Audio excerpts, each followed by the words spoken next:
महाराष्ट्र की राजनीति में फिर से भूचाल आ गया है।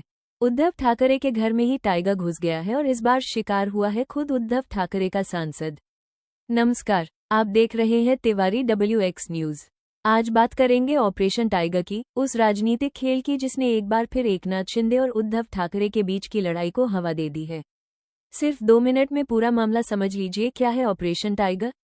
ऑपरेशन टाइगर कोई फौजी मिशन नहीं है, यह एक राजनीतिक रणनीति बताई जा रही है। दावा किया जा रहा है कि इसका मकसद उद्धव ठाकरे गुट के सांसदों और विधायकों को अपने पक्ष में लाना है। सीधी भाषा में कहें तो ये घर का भेदी लंका ढाई वाला मामला नजर आ रहा है।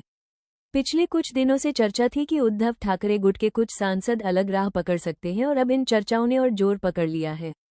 बड़ी ब्रेकिंग। सबसे बड़ा धमाका तब हुआ जब उस्मानाबाद के सांसद ओमराजे निंबालकर को लेकर राजनीतिक अटकलें तेज हो गईं। खबरों के बाद महाराष्ट्र की राजनीति में हलचल और बढ़ गई।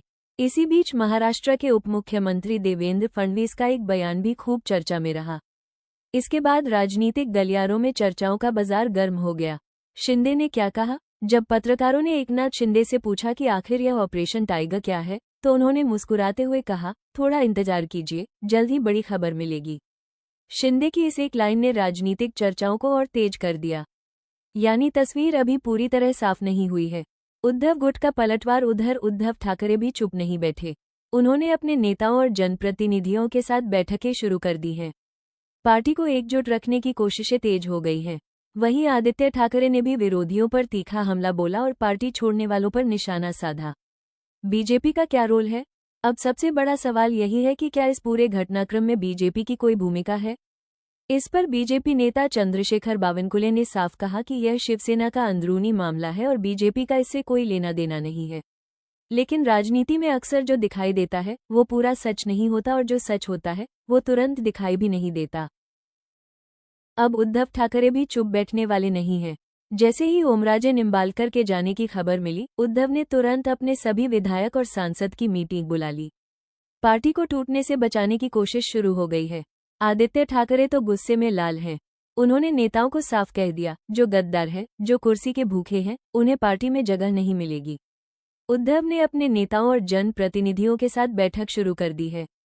संगठन को बूथ स्तर तक मजबूत करने और आगामी चुनावों की रणनीति पर मंथन चल रहा है।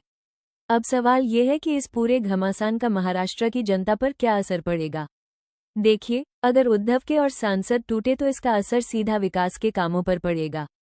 नई योजनाएं लेट हो सकती हैं, बजट अटक सकता है, स्कूल, अस्पताल, सड़क के काम रुक सकते हैं। दूसरी तरफ 2029 के लोकसभा चुनाव से पहले ही शिंदे गुट को बड़ा फायदा मिल जाएगा। उद्धव ठाकरे की शिवसेना लोकसभा में बिल्कुल कमजोर हो जाएगी। उनके पास अब सिर्फ 6 से 7 सांसद ही बचे हैं।